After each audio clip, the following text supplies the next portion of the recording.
everyone, and welcome back to the Brightworks and another match of Beyond All Reason, where today what I've got for you is a high-level match that was played quite recently on everybody's favorite Salmiakki.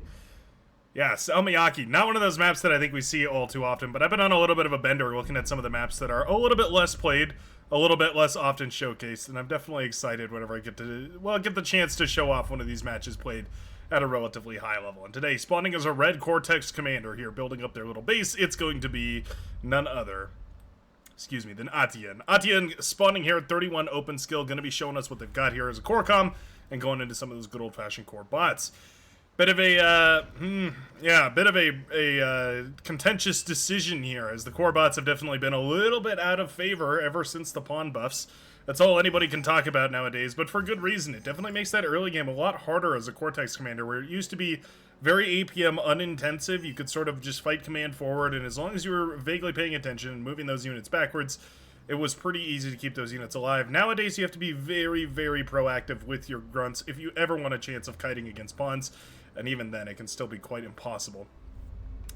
All that is to say, I'm excited to see what the red commander is going to try and pull off right here. Already some hijinks as the yellow comm has gone into boats right here in the middle of Salmiakki. We'll talk about the map here in just a second, but why don't we meet our blue team leader? Spawning the southern side here also as a Cortex commander. Okay, some core-on-core action between the two leaders. It's going to be none other than Snorkel Whack. Elbozo Snorkel Whack, to be precise, the blue commander here, going into a couple of those wind turbines as that wind speed picks up, and it's a little easier to convince yourself to invest when that wind speed is high. You gotta buy the dip, that's what I always say. That was a joke somebody made on the stream, or maybe it might have been during Alpha Cup, somebody said that, and I have loved that phrase ever since. Yeah, hilarious. When the wind speed gets real low and you keep building wind for the faith that the wind speed will one day return to its pinnacle, its height. Yeah, I love to see it.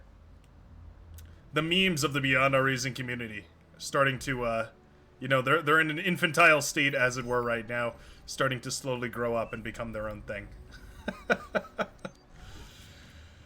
Oh, looks like we have Legion enabled. Cool, I didn't even know. I picked this replay off of the Replays website.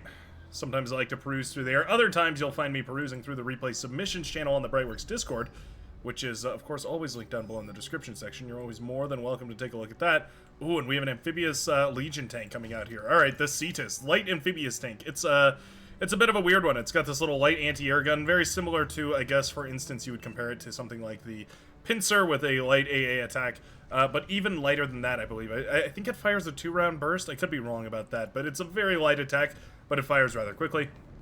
Kind of an interesting little amphibious unit. I love all the Legion design, but we don't get a chance to look at it all too often here. Okay. I'm a bit surprised to say, but we're actually going to have ourselves a little bit of a naval battle in the middle of Salmiakki today. A map that features a couple of big rivers that turn into streams and then, of course, funnel into this sort of central area. Well, they probably go outwards, actually, now that I'm thinking about it. These little pools in the outer islands as well with a couple of metal extractors. Worth grabbing, but a little bit awkward to get your grubby mitts on.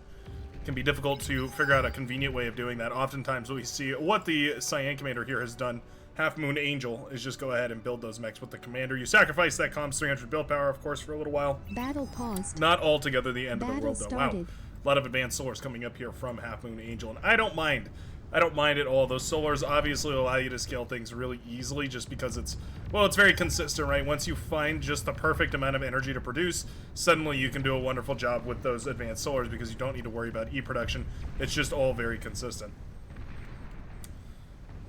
What a funky battle in the midsection here. We've got a whole bunch of these missile boats come up right here from Dinkbad, who's actually just gone full missile boat right now. Missile boats, not the same as missile trucks. They don't do the same thing on the water that the missile trucks do on land. They don't have that same damage boost. They opted to keep their tracking. And it does mean that they're not really as effective against things like, well, frigates as they used to be.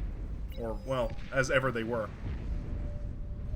Frigates and destroyers are going to win this battle easily, and there we go. Yeah, Dinkbad moving back to try and repair the laboratory here, but we do have a frigate blasting us down 4% or so at a time, trying to bring down the base right here.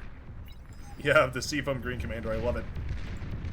Defensive frigate and even a couple of incisors will help clean all this up, so that laboratory will stay up and standing. But it's definitely scary, right? Because all of a sudden there are now bigger and badder units heading across the map. A Fussy, the yellow commander here needs to repair this destroyer. Basically, if you just get underneath this destroyer and start repairing it, you're going to be able to do some serious damage. You can, of course, always just walk the commander over there is another strategy, right? Like, just take your commander over there, blow up the laboratory with the commander. If you get the other comm, you know, that's bonus as well. But as long as you blow up the laboratory, there's not really anything that the other comm is going to be able to do. Submarine is out here, but the destroyer is already available, which makes this questionable, definitely. Yeah, depth charge is going to start firing away here. Only takes, I think, 5 depth charges to kill one of these core subs. They're a little bit tankier than some of the other, well, than the other submarine, the Armada submarine. Makes them quite good for dealing with, well, single destroyers. But even still, yeah, you can see the repair command, though.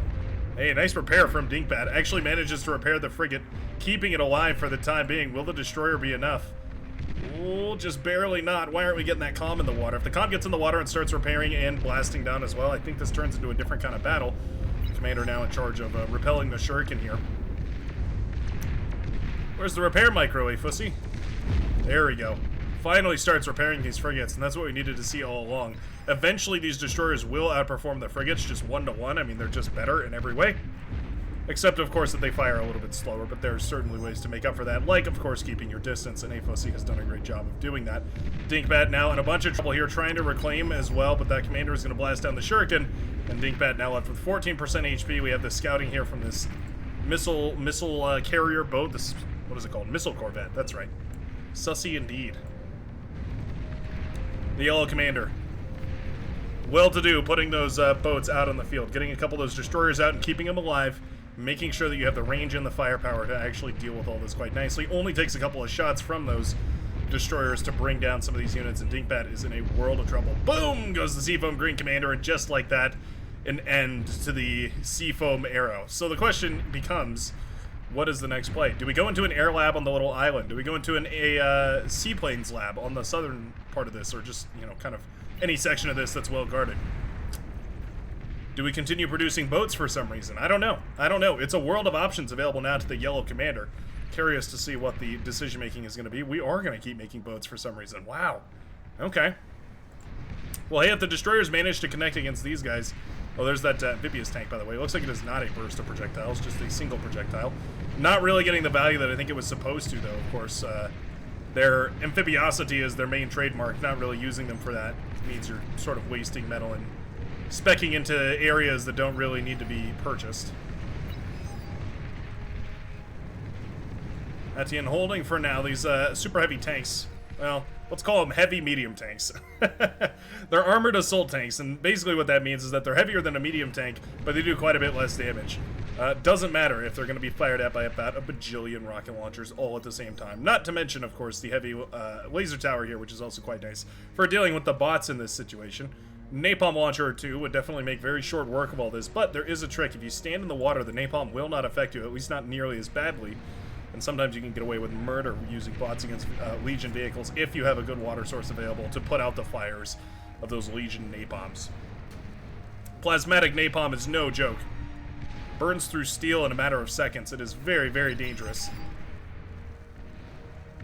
Essentially liquefying layer after layer of molten steel, turning it into a soup that boils off. Very brutal to go up against. Not a kind fate for any unit in Beyond All Reasons, certainly. It was actually prohibited in the Robotic Geneva Conventions a long time ago. I brought this up before. It's nasty stuff. But quite effective. And when your race is on the brink of annihilation, you have to sort of kind of do whatever you have to survive. Even if it means breaking a couple of intergalactic rules here and there. Wimpy Dandelion doing a great job pushing this front line forward. Realistically, though, these boats are really the main star of the show. Yeah, you know what? I didn't realize the boats would actually be able to travel up the river here, but being able to go up and onto this river means that there's nothing that's going to be able to contest all this. Vehicles aren't even going to stand a chance. Really, the only saving grace here is that these boats can't go much further than this. So their best bet is going to be going for these long-range plasma launchers, and that is exactly what we see right here from the Green Commander. Just trying to position a bunch of these plasma lobbers on top of this hillside so that they can find some kind of value. Still, at the end of the day, it's not going to be much. So this is tricky. What do you do at this point? One option is you risk it all. All three commanders just dump metal into their backline commander and go for some sort of cheeky all-in. Either going for a T2 rush, or maybe you go for some sort of like medium tank play. trying to pump out as many medium tanks as possible. There's a couple of different options there, but none of them are particularly safe. It's all risky. But with the front line this well destroyed, you sort of have to risk it for the biscuit. And the numbers have just kind of grown out of scale right here. Yeah, you can see Sweet Baby Rage and Win Isaac Win, El Bozo Win Isaac Win, both trying to hold this front line right here. We do have the Resbots resurrecting these tanks, which is kind of cool, lending quite a lot of sustain to this army that otherwise is actually relatively fragile. A couple of Karkinos coming up here. Where, pray tell, though, are the napalm launchers? Those barrages are so dangerous against literally this entire composition because these aggravators have a tendency of clumping up, and even still just tend to take up a lot of space on the battlefield, even if they aren't relatively clumped up. You can find yourself in a really easy win scenario here where you just go ahead and build a couple of those barrages, put them down on the field, and then those rocket launchers can't push forward at all. Not without suffering huge amounts of damage anyway. A little bit of a tactical oversight right there from the Lavender Commander. Maybe the Purple Commander as well here, now going into some of those overcharge mechs. Recently received a buff, reduced cost by 50, and I believe their energy cost was reduced by 1,000 as well, making them a little bit easier to afford, at least in the early game. Makes a lot of sense, especially for 8v8 balancing, because one of the biggest gripes is, of course, that when you're playing 8v8, you're going to almost always have somebody dedicated to tech, and what that means is that those T2 or T1.5 mexes don't really have a purpose, because by the time that you get them up, you've already got T2 available via your teammates. It means that with the price decrease, they're actually a little bit more viable. There's a little bit more of a reason to build them in the first place. How about this bombing run, though? Killer bombing run coming through from the Green Commander Decoy Com. Manages to find wind turbines, metal extractors. Build power would be great, too. Looks like we are going to miss that one. Fighters eventually shutting all this down. But that was a fully committed bombing run right there, and definitely got its value. Well, bombs away again. Whoa, just barely didn't manage to get those final bombs off. Needed to kill the build power back here for the air player, so it does mean the juice pump will stay in the air. Barely, but will stay in the air. Nice bit of damage right there, though. I mean, we took out a bunch of the front line here. Took out some of the mechs. You know, this base is still relatively standing over here. Yeah, Pink Commander's not hurting that badly. Losing those mexes does suck, but ultimately, most of the metal is going into these defenses on the front line, now that the Ferret pop-up anti-air missile batteries are available. One of those weird cloaked Armada units that just is cloaked for no absurdly good reason. I love that these destroyers have essentially become emplacement defenses. They can't really move all too much on the river here, so they've essentially just become these super heavy, low to medium range plasma defenses. I really don't mind it, actually. I think it's a great way of getting some value out of these units that otherwise wouldn't really find any. But where is the Yellow Commander gone? Oh, okay, so did we take over a base back here? Oh, we did take over a base. Oh, I see. I was wondering how on earth the Yellow Commander got out of the water. We still have a Naval lab. I'd love to see this reclaimed here. We have some build power, and there's not really a reason to keep it around. Yeah, the Yellow Commander, a Fussy, has now taken over one of the laboratories in the background now, and it's going to start pumping out those T2 units. Love the Resbots here. Resbots are so powerful, and it's so easy to undervalue the effect of a couple of Resbots on the field. But here you go. I mean, you can see picking up a couple of these tanks and making it basically impossible for any of these units to push forward, because as soon as they do, they're going to run right back into those units that have already been causing them trouble. Sweet Baby Rage. The Lavender Commander walking dangerously close to this unit right here and getting hit with a couple of those missiles. 28% and counting, 17% for Win Isaac Win. It's a risky situation right here for these commanders. We do have T2 up and running, by the way, on the southern side for the Blue Commander. Needs to get those T2 mechs up, needs to get those T2 units out. There's too much to do, and so little time to actually do it. The only saving grace here is that Bardup didn't actually go into T2 of their own, instead opting for, well, just having the T1 lab in the background, and it looks like we're rebuilding the economy at this point, but we haven't necessarily expanded forward. It's giving the time for the Blue Commander to rebuild into this here. This actually... yeah, I don't like it. I think a little bit more aggression is warranted right there from the Pink Commander. Maybe hesitant to push forward, though. Might have seen one or two of those fiends already on the field, or at the very least knows that there's some sort of defenses over here. A little bit of aggression might have broken through this line already, though. Obviously quite easy for us to make that call in spectator mode with 100% vision and all the intelligence in the world. Very difficult to make that call when you're actually playing the game and in the match and having a hard time parsing what is and isn't a super dangerous enemy static defense position and what's a couple of pawns standing around idly. Sheldon are no doubt detected right here by the Cyan Commander, though. Half Moon Angel does get the chance to feel the sting of those long-range Sheldon plasma throwers. spitting out tiny balls, tiny motes of plasma towards this front line and slowly but steadily whittling down the forces right here of the T1 era. Looks like the trigger is pulled. Pawns will be the name of the game here. I love the body blocking. We've got trucks in the gap here, body blocking, making a wall. Wall of corpses does prevail here, as despite the friendly fire, the pawns are shut down and the wall stands. So Twin Guard doing tons of work here as well, getting a couple of kills. Yeah, 8 kills in total, and those Lash are trading their lives to keep the base safe from the run by our pawns. We now have T2 on the front line here for the Red Commander as well, who did take the opportunity to tech upwards, unlike Pink on the southern side here. You can see, yeah, this Fiend. Oh, nice self-D as well. Nice self-D micro right there from the Blue Com. Getting the very most out of that Fiend, who otherwise would have probably died in the next lightning burst. And now, slowly but steady, these T2 mexes are coming up and online. Blue Commander actually floating a little bit of metal here. Needs to get that production up and running. Obviously, going into Sheldon is a very easy way of dumping your metal into a essentially perfectly viable unit across the board. They always have enough range to be effective, be it against T2, T3, even T1. And I must give tremendous credit also to these Wolverine up on this high ground here, which have done a fabulous job of blasting away at whatever is down on the low ground. I suppose being up on the high ground gives them a little bit of extra range here. Marginally, but a little bit extra. Means that they can sort of fire out into the distance. Yeah, if they're really paying attention, they can fire out into the distance here. Yeah, they're killing some of those Sheldon, though. Not bad. Sheldon retaliating slowly but surely, but T1 getting any kind of trade against Sheldon is, frankly speaking, pretty impressive. Agitator here probably going to do quite a bit more. It has always had the range to deal with these Sheldon, but didn't quite have the opportunity to fire because it was being body blocked by a bunch of those green units. Now, though, that the front line is cleared away a little bit, this Agitator should start firing away. And it has tons of range. You can hit all these Sheldon back here, you can hit all of these Hounds, but luckily they're cloaked by anti-radar, which does mean that without some sort of scouting or a way of taking out that radar, this is going to be pretty comfortable for the Yellow Commander to stand around over here.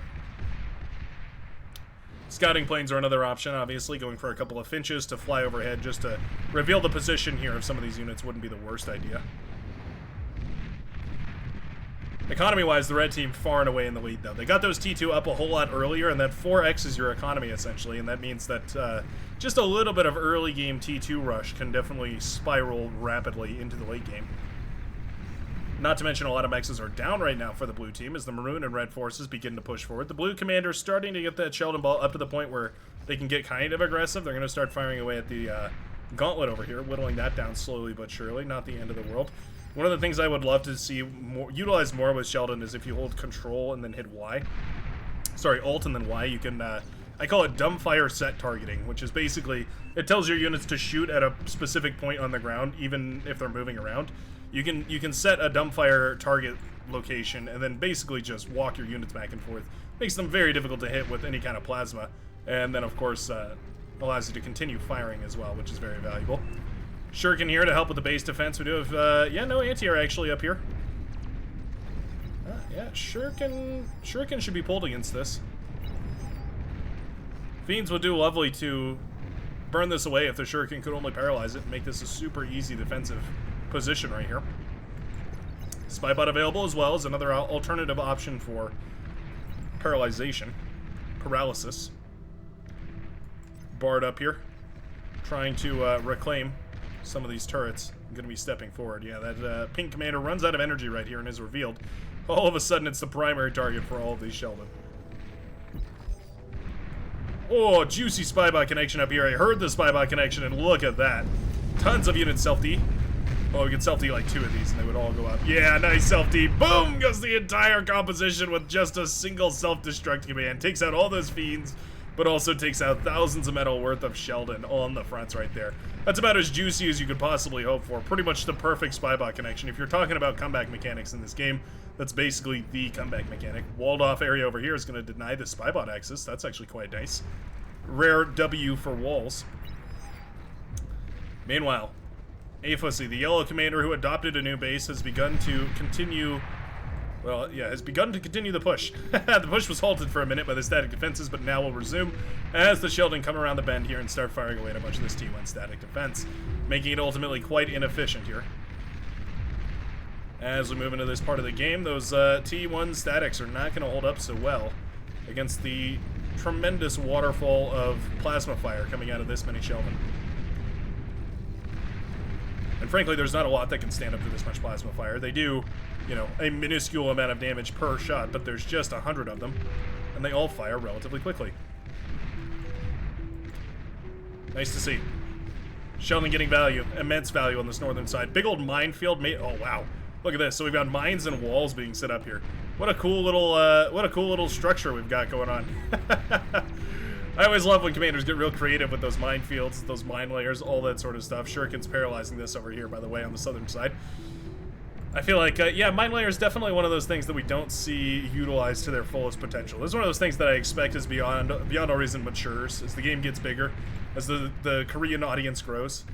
We all know that they love their real-time strategy games. As they get better and better at the game and begin to develop new metas, as everybody does. I feel like those are definitely going to be one of those units that finds a lot of unique cases to be exploited, the mine layer. You can almost imagine trying to like get one of those into the front line to build mines. Get them into the back line too, transporting mine layers into the back line to build mines in the enemy base. Commandos can do it, and it showcases just how devastating they are. Those medium mines can take down aphises in like, I think it's like 8 mines or something like that is all it takes to bring down one of those aphises. It's ridiculous. Fun fact for you. Your bar trivia of the day. Oh, friendly fire. Sorry, I had to catch the beautiful friendly fire right there caused by those grunts. Fun fact of the day, walls are not technically considered units for the purposes of detection. If you have a spy bot, if you have anything cloaked like that, big old fighter clash over here as well. Nowhere near enough anti-air defense to shoot this out of the air before it clashes with the air forces here in green. Spy bots will not be detected by, yeah, any of those wall-based structures, T2 or T1. It's good to know for if you're sneaking around, you can touch those walls without fear of being detected. Strider here doing a great job of pushing in. The blue commander now pulls the trigger against a bunch of these, I guess it's goblin spam coming forward right here from the maroon commander. Just probably spamming for scouting, not necessarily a fighting composition here. But now the fiends are going to start burning their way forward, trying to find some value. Another big push. That napalm has done wonders for shutting down a bunch of the aggression right here. Yeah, Belchers are so tough to deal with. In vast numbers, the Belchers can be almost unstoppable. That stacking effect from the napalm can be really, really punishing against basically any type of unit. The slower the better, but you can see even the Fiends really struggling right there. Meanwhile, a massive spider, grunt, pawn, Sheldon, and everything else push on the southern side. We even got the, what are they called? Augurs. Good old-fashioned Augurs, the radar bot there for Cortex. With their cute little bucket hat. Down goes the Green Commander. Obviously facing off against an entire army of T2 is not going to be an ideal look right here. Suddenly the green base is in shambles. The northern side has collapsed and the blue team didn't manage to crack the defenses. An excellent hold right here from the red team. This was risky going into T2 back here without the blue team pushing in, and it looks like definitely our blue hero did try, but the base is now in shambles. Fiends burning across right here, and the blue team realizes that it is all over. They throw in the towel, and the red team will be victorious today. Big old bombers not even used today as they were almost on their way over, but it wasn't necessary. The yellow commander A-Fussy switching out of the water by taking over a teammate's base and earning the golden cow for it, applying pressure and cracking defenses alongside the tank commander until eventually there just wasn't enough to hold. What an awesome game of Beyond All Reason. I love this map. This actually is a really cool map, and it's got a lot of fun lanes that are always very dynamic, so I'll definitely have to check this out more in the future. Let me know about what you thought about it down below in the comment section, and I hope to see you in the very next game of Beyond All Reason. Peace out, everybody.